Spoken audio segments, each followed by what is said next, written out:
你哋知唔知道利東街過去係叫做咩名咧？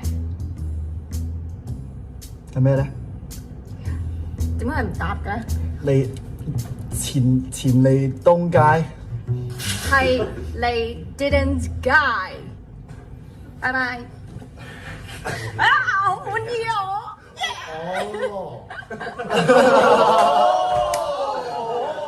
好慢啊佢哋。雪櫃冷笑話。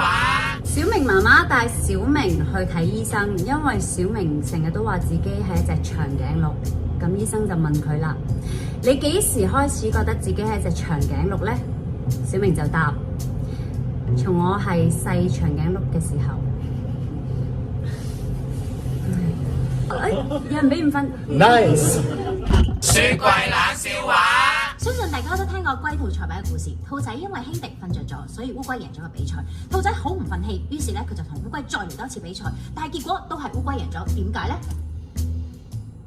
點解咧？因為今次係鬥慢啊！